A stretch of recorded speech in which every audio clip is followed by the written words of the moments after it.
नमस्कार। हमारा देश और पूरा विश्व आज कोविड-19 की चुनौती का सामना कर रहा है। कोविड-19 अभी खत्म नहीं हुआ है। ऐसे में हमारा फर्ज है कि हम सतर्क रहें। इसलिए जब तक दवाई नहीं तब तक कोई ढिलाई नहीं। कोरोना से बचाव के लिए जरूरी है नियमित रूप से हाथ धोना, मास्क पहनना और आपस में उचित दूरी बनाए रखना। याद रखिए, 2 गज दूरी, मास्क है जरूरी। खांसी, बुखार या सांस लेने में कठिनाई होने पर हेल्पलाइन नंबर 1075 पर संपर्क करें। बच्चों नमस्कार। मैं मुकेश कुमार शर्मा, उच्च माध्यमिक शिक्षक, शासकीय उत्कृष्ट उच्चतर माध्यमिक विद्यालय क्रमांक 1 मुरार ग्वालियर से। बच्चों आज अपन क्लास 12 अध्याय 2 पुष्पी पादपों में लैंगिक प्रजनन वाले चैप्टर के पार्ट 3 का रिवीजन करने जा रहे हैं, जिसके अंतर्गत अपन जानेंगे 2.3 दोहरा निषेचन या द्विनिषेचन क्या है और इसका महत्व क्या है। उसके बाद अपन जानेंगे निषेचन पक्ष की संरचनाएं एवं घटनाओं के बारे में और साथ ही जानेंगे असंग जनन एवं बहुभ्रूणता के बारे में। बच्चों जैसा कि अपन को पता है कि एमपी बोर्ड के ब्लूप्रिंट के अनुसार पहली यूनिट रिप्रोडक्शन या जनन से कुल 14 नंबर के क्वेश्चन आते हैं, जिसमें से एक एक नंबर के 4 क्वेश्चन और 2 नंबर का एक क्वेश्चन, 3 नंबर का एक क्वेश्चन और 5 नंबर के एक क्वेश्चन आता है। इस प्रकार से इस चैप्टर को अपन अध्ययन करते समय इस ब्लूप्रिंट का ध्यान रखेंगे और इससे संभावित प्रश्नों पर भी अपन चर्चा करेंगे। तो अपन अब शुरू करते हैं इस चैप्टर का रिवीजन। बच्चों जैसा कि अपन ने इस चैप्टर में पहले और दूसरे पार्ट में अपन अध्ययन कर चुके हैं कि बीजांड की संरचना कैसी होती है, फूल के कौन कौन से भाग होते हैं, और जहां जरूरत पड़ेगी उस पर भी अपन इसके दौरान चर्चा करेंगे। तो सबसे पहले अपन जानेंगे दोहरा निषेचन या द्विनिषेचन क्या होता है और इसका क्या महत्व होता है। बच्चों अपन जानते हैं कि जब एक बीजांड में पराग नलिका प्रवेश करती है तो वो जिस स्थान से प्रवेश करती है उसे अपन कहते हैं बीजांड द्वार। और जब बीजांड द्वार में पराग नलिका प्रवेश करती है तो उस पराग नलिका में उस समय 2 नर युग्मक उपस्थित होते हैं और ये दोनों नर युग्मक इस पराग नलिका के द्वारा कहां पर छोड़ दिए जाते हैं या मुक्त कर दिए जाते हैं। तो ये मुक्त कर दिए जाते हैं इस संरचना के अंदर। इस संरचना का नाम क्या है? एम्ब्रियो सेक या भ्रूण कोष। ठीक, इन दोनों नरयुग्मकों में से एक नरयुग्मक अंड कोशिका की ओर गति करता है और अंड कोशिका की ओर गति करके उसके साथ संलयित हो जाता है और इससे एक द्विगुणित युग्मक का निर्माण होता है। इस घटना को कहते हैं प्रथम संलयन। किस घटना को? इस घटना को इस चित्र में अपन देख सकते हैं। प्रथम संलयन की घटना दोहरे निषेचन में पहली घटना कहलाती है प्रथम संलयन, जो इस चित्र में अपन आसानी से देख सकते हैं। देखो यहां पर ये अंड उपकरण दिखाई दे रहा है, ये पूरा का पूरा। ठीक, इस अंड उपकरण में इतने से भाग में अपन को पता है एक अंड कोशिका है, ठीक, और 2 सहायक कोशिकाएं हैं। ठीक, और इसका ये तंतुरूप उपकरण विकसित हो गया। ये तंतुरूप उपकरण से पराग नलिका इसके अंदर प्रवेश करती है। ठीक, पराग नलिका जब अंदर प्रवेश करती है तो इस पराग नलिका के द्वारा 2 नरयुग्मक इसके अंदर प्रवेश करते हैं। इनमें से पहला नरयुग्मक, ये पहला नरयुग्मक है, ये दोनों नरयुग्मक है, ये वाला और ये वाला। इसमें से एक नरयुग्मक किधर चला गया? इस अंड कोशिका की ओर, और दूसरा नरयुग्मक किधर जाएगा? इधर ध्रुवीय केंद्र की ओर। तो अपन को पता चला कि इसमें से पहला नरयुग्मक किधर जा रहा है? इधर, और इसके साथ जुड़ जाएगा। किसके साथ? अंड कोशिका के साथ, और एक द्विगुणित कोशिका बना देगा। इस द्विगुणित कोशिका को अपन क्या नाम देते हैं? इसको कहते हैं युग्मनज, और इससे युग्मक का विकास होता है और इस घटना का नाम हो जाता है प्रथम संलयन या फर्स्ट फ्यूजन। तो दोहरे निषेचन की पहली घटना हो गई, जिसके द्वारा एक द्विगुणित युग्मनज का निर्माण होता है और इस द्विगुणित युग्मनज से भ्रूण का विकास होता है। अब देखते हैं दूसरी घटना। जैसा कि अपन ने देखा, जिसके परिणाम स्वरूप एक दुगुणित युग्मनज का या जायगोट का निर्माण होता है। दूसरा नरयुग्मक केंद्रक कोशिका की ओर जाता है, जो कि अभी चित्र में मैंने बताया था, और जाके ध्रुवीय न्यूक्लियाई से संगलित जुड़ हो जाता है और एक त्रिगुणित या ट्रिप्लॉइड प्राइमरी एंडोस्पर्म न्यूक्लियस या प्राथमिक भ्रूणपोष केंद्रक का निर्माण करता है। इसके अंतर्गत 3 अगुणित न्यूक्लियाई सम्मिलित होते हैं। अतः इस घटना को क्या कहते हैं? त्रिसंलयन या ट्रिपल फ्यूजन कहते हैं। तो अपन ने देखा कि आवृत बीजी पादपों में या पुष्पी पादपों में अपन ने क्या देखा कि युग्मकों के संलयन या निषेचन के दौरान 2 बार युग्मकों का संलयन होता है। पहली बार एक नरयुग्मक किसके साथ मिला? अंडकोशिका के साथ, और एक दुगुणित केंद्रक का निर्माण किया, और इस दुगुणित केंद्रक से क्या बना? एक भ्रूण का विकास हो जाता है। दूसरा नरयुग्मक किसके साथ मिला? एक पहले से ही जो दुगुणित कोशिका है उससे जाके मिला, और उससे मिलने के बाद एक त्रिगुणित कोशिका बना दी, और इस घटना का नाम क्या दे दिया? ट्रिपल फ्यूजन या त्रिसंलयन। तो 2 बार युग्मकों के संलयन की घटना हुई, इसलिए इसे अपन ने क्या नाम दे दिया? दोहरा निषेचन नाम दे दिया। बात समझ में आ गई? इस प्रकार अपन ने क्या देखा? भ्रूण कोश में 2 प्रकार के संलयन हुए। पहला क्या हुआ? युग्मक संलयन, और दूसरा क्या हुआ? त्रिसंलयन। बात समझ में आ गई? इसलिए इस घटना का क्या नाम हो गया? दोहरा निषेचन। अब दोहरे निषेचन का महत्व क्या है? दोहरे निषेचन का महत्व यह है कि दोहरे निषेचन के फलस्वरूप जो त्रिसंलयन की घटना होती है, इससे एक त्रिगुणित ऊतक का निर्माण होता है। इस त्रिगुणित ऊतक को अपन नाम देते हैं एंडोस्पर्म या भ्रूणपोष, जो कि विकसित हो रहे भ्रूण को पोषण प्रदान करने का काम करता है। तो ये डबल फर्टिलाइजेशन या दोहरे निषेचन का महत्व हुआ, जो कि पुष्पीय पादपों की एक अनूठी घटना है। त्रिसंलयन के पश्चात केंद्रीय कोशिका प्राथमिक भ्रूणपोष कोशिका बन जाती है तथा भ्रूणपोष के रूप में विकसित होने लगती है, जो कि मैंने बताया इस भ्रूणपोष के द्वारा विकसित हो रहे भ्रूण को पोषण प्राप्त होता है। ठीक है, जबकि युग्मनज एक भ्रूण के रूप में विकसित हो जाता है। तो इस प्रकार से अपन दोहरे निषेचन क्या है इसके बारे में जान सकते हैं, और दोहरे निषेचन के महत्व को भी आसानी से बता सकते हैं।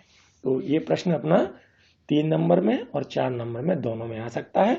इसमें जो चित्र हैं उनका भी अपन साथ में बनाकर दर्शा सकते हैं। और बायोलॉजी में इस बात का विशेष ख्याल रखना चाहिए, जहां पर संभावित हो वहां चित्र जरूर बनाने चाहिए। और बायोलॉजी का सीधा सिस्टम है, यदि आपको चित्र आ गया तो आपकी बायोलॉजी सरल हो जाएगी। बायोलॉजी को रटने की कोशिश मत करो, चित्रों के द्वारा उसको समझने की कोशिश करो तो आसान हो जाएगी। तो इसमें से 2-3 तरह के प्रश्न आ सकते हैं। ट्रिपल फ्यूजन क्या है या त्रिसंलयन क्या है, ये आ सकता है। इसका डबल फर्टिलाइजेशन क्या है या दोहरा निषेचन कैसे कहते हैं, ये आ सकता है। और इसका महत्व क्या है, ये भी पूछा जा सकता है। ठीक है, अब अपन जानेंगे निषेचन पश्च संरचनाएं एवं घटनाओं के बारे में। बीजांड के परिपक्व होकर बीज में बदलने तथा अंडाशय को फल के रूप में विकसित होने की सभी घटनाओं को सामूहिक रूप से निषेचन पश्च घटना के नाम से जाना जाता है। जैसे फर्टिलाइजेशन हुआ, निषेचन हुआ, और निषेचन के पश्चात जितनी भी घटनाएं होती हैं, जितने भी बीजांड में परिवर्तन होते हैं, इन पूरी घटनाओं को अपन ने क्या नाम दे दिया? निषेचन पश्च घटनाएं।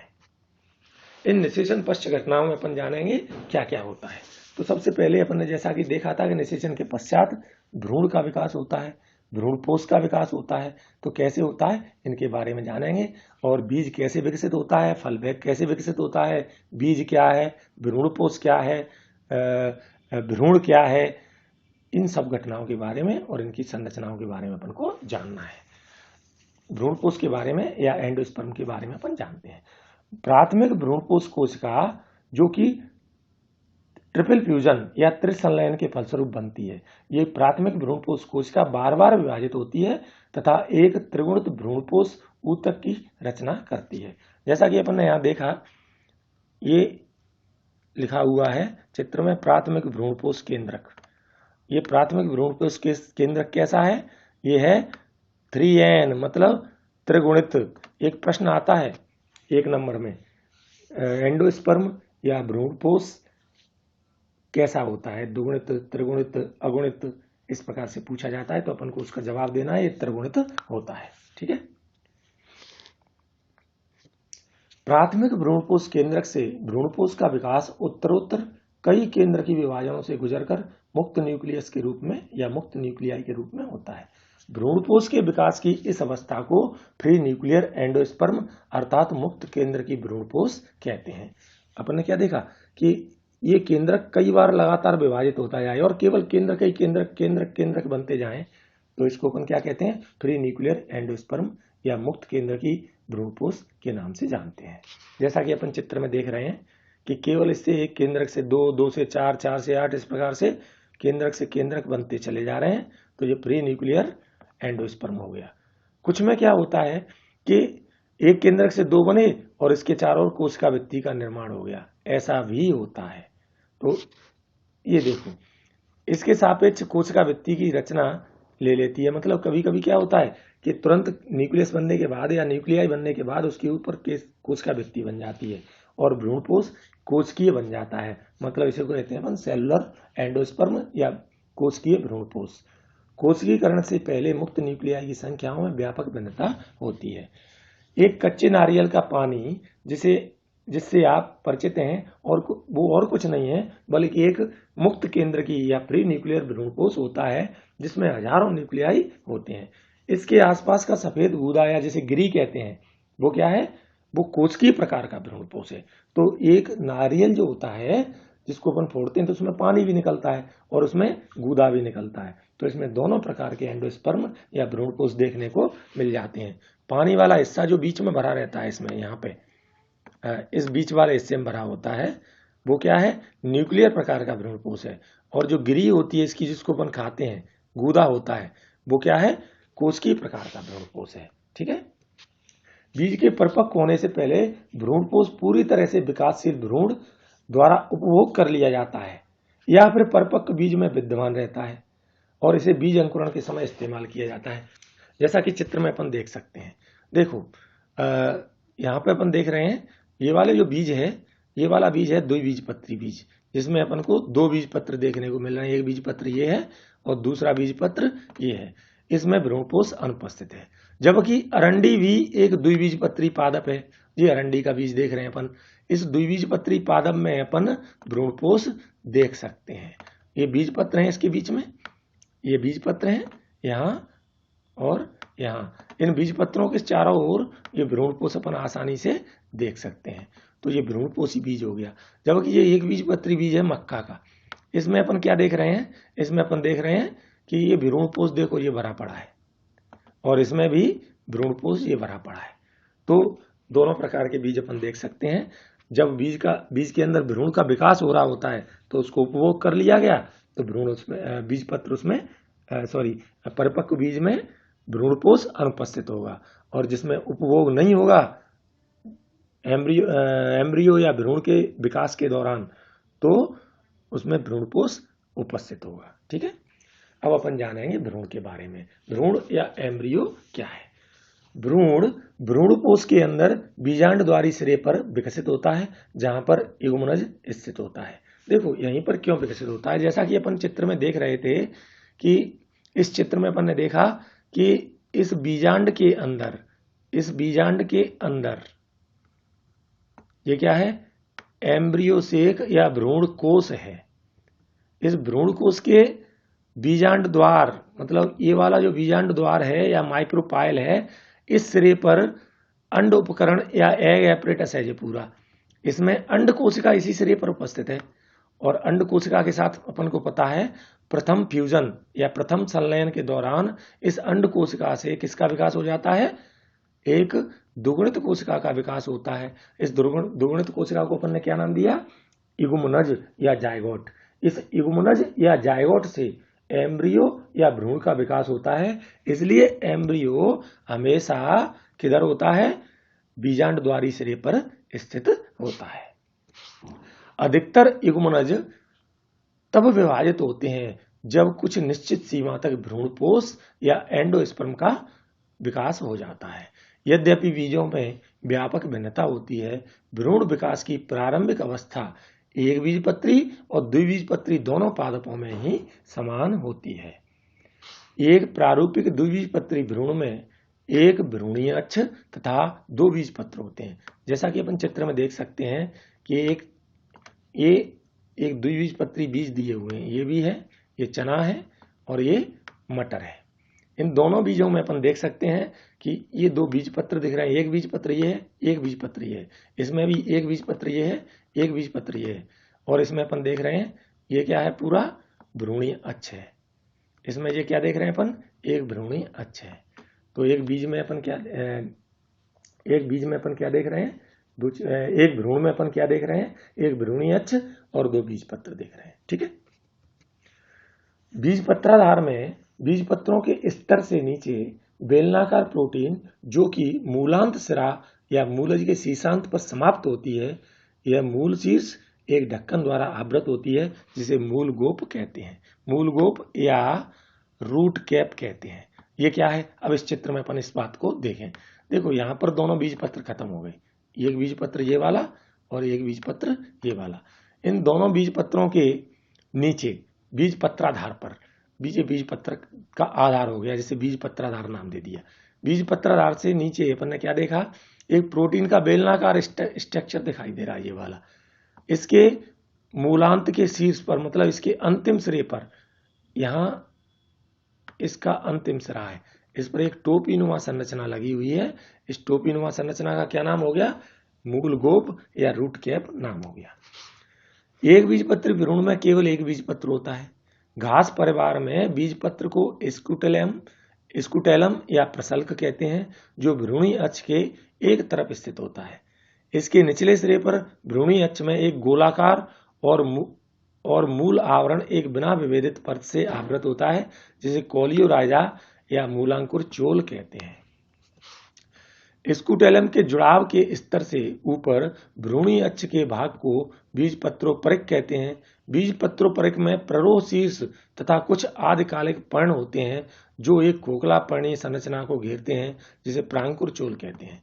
देखो ये इसका बीजपत्रोपरिक हो गया, ये ठीक है। इस बीजपत्रोपरिक में अपन ने क्या देखा, इसमें एक प्ररोह शीर्ष दिखाई दे रहा है, जैसे अपन ये प्रांकुर लिखा हुआ है, यहां पर ये क्या हो गया, प्ररोह का शीर्ष हो गया।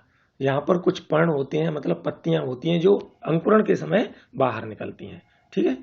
और इस पूरी संरचना को अपन ने क्या नाम दे दिया, प्रांकुर चोल नाम दे दिया। ठीक है। अब अपन जानेंगे बीज क्या है, एक बीजपत्री और द्विबीजपत्री बीज की संरचना के बारे में भी जानेंगे। देखो बीज क्या होता है, जब अपन ने बीजांड की संरचना देखी तो उसमें अपन ने क्या देखा, पूरा का पूरा बीजांड एक आवरण द्वारा घिरा होता है, जिसे अपन ने क्या नाम दिया था, बीजांड आवरण या इंटेग्यूमेंट। तो इंटेग्यूमेंट के अंदर का मतलब पूरा का पूरा जो बीजांड होता है वो बीज में परिवर्तित हो जाता है। ठीक है।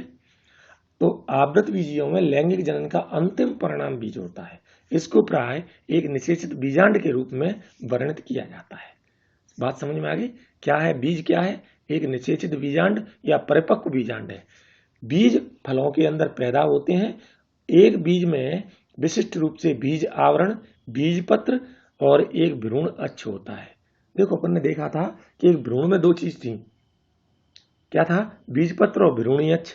और बीज के अंदर क्या है, एक आवरण है और भ्रूण है, और भ्रूण दो चीजों से बना है, बीज पत्र और भ्रूणीय अक्ष।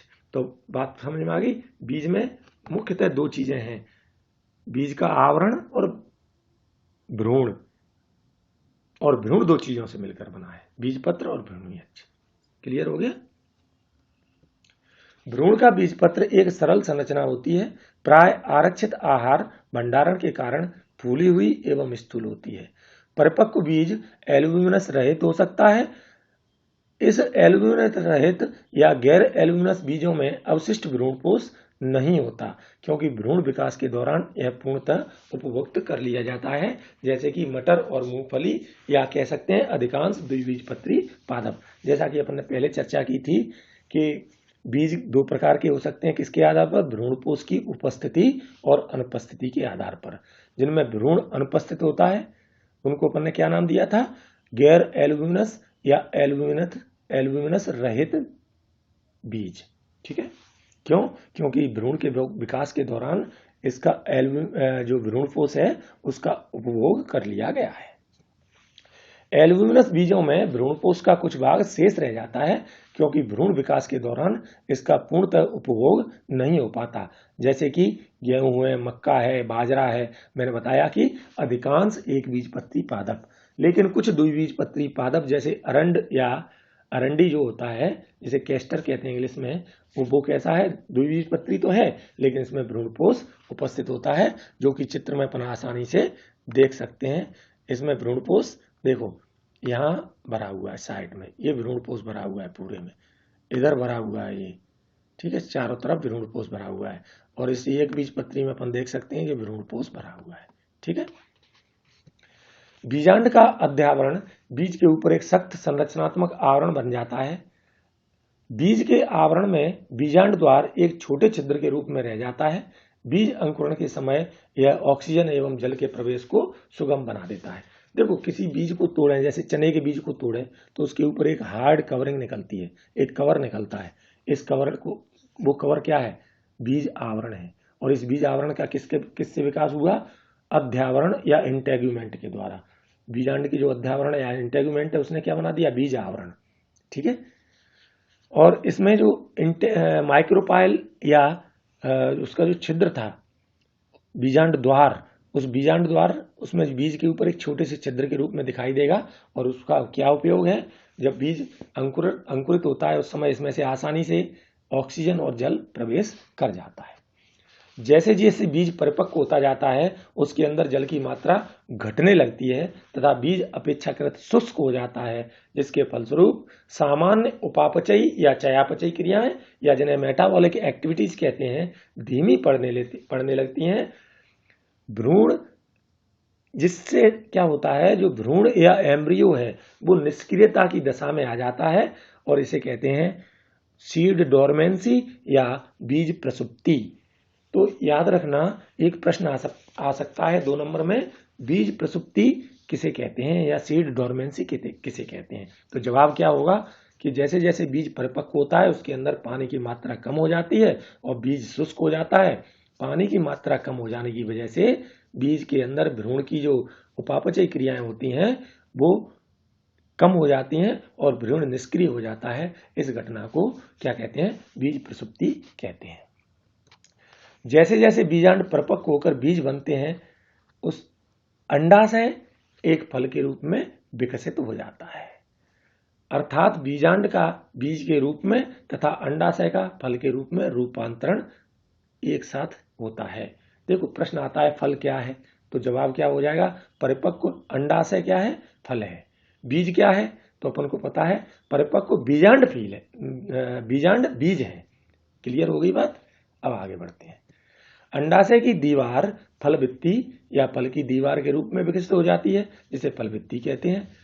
फल अमरूद, आम, संतरे आदि की भांति गूदेदार हो सकते हैं, अथवा मूंगफली या सरसों की भांति शुष्क भी हो सकते हैं। देखो, 2 तरह के फल हो सकते हैं। प्रश्न आ सकता है शुष्क फल तथा गूदेदार फल से या सरस फल से क्या समझते हो?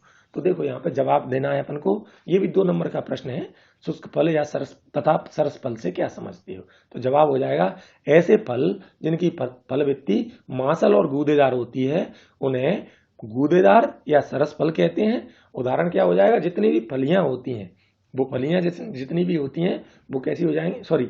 जितने भी फल होते हैं, कौन से वाले? मांसल फल, जिन्हें अपन खा जाते हैं। जैसे अमरूद है, आम है, संतरा है, तो ये कैसे हो गए? मांसल या सरस फल हो गए। और शुष्क फल हो जाएंगे, जितनी भी फलियां होती हैं वो शुष्क फल हो जाएंगी, क्योंकि उनकी जो फलभित्ति है वो कैसी है? सूखी हुई है।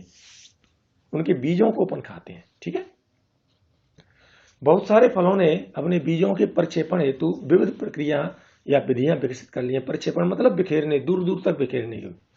आप फलों के वर्गीकरण एवं उनके परिक्षेपण की क्रियाओं को याद करें, जिसे आपने पहले ही कक्षाओं में पढ़ा हुआ, 11th में शिक्षकों को तुमने पढ़ा है। क्या एक अंडाशय के अंदर बीजांड की संख्या तथा फलों के अंदर बीजों की संख्या के बीच कोई संबंध होता है? यदि 11th की किताब में देखोगे तो ये सब चीजें तुम्हें मिल जाएंगी। अधिकतर पादपों में जब तक अंडाशय से फल विकसित होता है, उसके अन्य पुष्पीय अंश जैसे बाह्य दल है, पुंकेसर हैं, ये अपहासित होकर झड़ जाते हैं। लेकिन कुछ प्रजातियों में जैसे कि सेब है, स्ट्रॉबेरी है, अखरोट है, इनमें फल की संरचना में पुष्पासन की महत्वपूर्ण भूमिका होती है। इस प्रकार के फलों को आवासी फल या कूट फल कहते हैं। देखो एक प्रश्न ये भी है, कूट फल किसे कहते हैं या आवासी फल किसे कहते हैं? तो ऐसे फल जिनका विकास मुख्यतः किससे होता है, या ऐसे फल जिनमें फल की जो पुष्पासन होता है उससे फलनुमा संरचना का विकास हो जाता है, ऐसे फलों को अपन क्या कहते हैं? आवासी फल या कूट फल कहते हैं। तो उदाहरण याद रखना, आवासी फल का है सेब है, स्ट्रॉबेरी है, अखरोट है, नाशपाती है, ये सभी क्या है? आवासी फल की श्रेणी में आते हैं। ये प्रश्न भी 2 नंबर में आ सकता है। अधिकतर फल केवल अंडाशय से विकसित होते हैं और इन्हें यथार्थ फल या वास्तविक फल के नाम से जाना जाता है। यद्यपि अधिकतर प्रजातियों में फल निषेचन का परिणाम होते हैं, परंतु कुछ ऐसी प्रजातियां भी हैं जिनमें बिना निषेचन के फल विकसित होते हैं। ऐसे फलों को अनिषेक जनित फल कहते हैं। इसका एक उदाहरण केला है। एक प्रश्न ये भी आता है 2 नंबर में, अनिषेक फलन किसे कहते हैं या अनिषेक फल क्या है? तो दोनों का ही जवाब क्या हो जाएगा? ऐसे फल जिनका विकास बिना निषेचन के हो जाता है उनको अपन अनिषेक फल कहते हैं, और इस घटना को अनिषेक जनित फलन या अनिषेक फलन के नाम से जानते हैं। अनिषेक फलन को वृद्धि हार्मोन के प्रयोगों से भी प्रेरित किया जा सकता है और इस प्रकार के फल बीज रहित होते हैं। तो ये प्रश्न भी आता है कि बीज रहित फलों को कैसे विकसित किया जाता है? तो इसको अभी जवाब अपन दे सकते हैं। इसका उदाहरण केला है। तुमने कुछ अंगूर भी खाए होंगे जिनमें बीज नहीं होते। तो इस प्रकार से कृत्रिम विधियों द्वारा भी अपन अनिषेक फलन के द्वारा बीज रहित फलों का विकास कर लेते हैं। बीज आवृत बीजियों में अनेक लाभ प्रस्तावित करते हैं। बीज नए पर्यावासों में प्रसारण हेतु बेहतर अनुकूलित रणनीतियों से युक्त होते हैं तथा प्रजाति को अन्य क्षेत्रों में बसने में मदद करते हैं। जैसा कि इनमें पर्याप्त आरक्षित आहार भंडार होता है, अल्पवयस्क नवोद्भिद को तब तक पोषण देते हैं जब तक कि वह स्वयं की प्रकाश संश्लेषण न करने लगे। युवा भ्रूण को कठोर बीज आवरण संरक्षण प्रदान करता है। लैंगिक प्रजनन का उत्पाद होने की वजह से ये नवीन जेनेटिक संपाक को पैदा करते हैं जो विविधता का रूप ले लेते हैं। तो इस प्रकार से बीज कई प्रकार के लाभ प्रदान करता है। बीज हमारी कृषि का आधार है। बीज के भंडार हेतु परिपक्व बीज का निर्जलीकरण एवं प्रसुप्ति बहुत ही महत्वपूर्ण है, जिसे पूरे वर्ष भर खाद्यान्न के रूप में इस्तेमाल किया जा सकता है तथा अगले मौसम के लिए फसल के रूप में भी उगाया जा सकता है। तो अब अपन जानेंगे असंग जनन एवं बहुभ्रूणता के बारे में। तो असंग जनन क्या है? सामान्य तौर पर बीज निषेचन के परिणाम है, परंतु कुछ एक पुष्पी पादपों जैसे कि एस्ट्रेसिया तथा घासों ने बिना निषेचन के ही बीज पैदा करने की प्रक्रिया विकसित कर ली है। इस घटना को असंग जनन के नाम से जाना जाता है।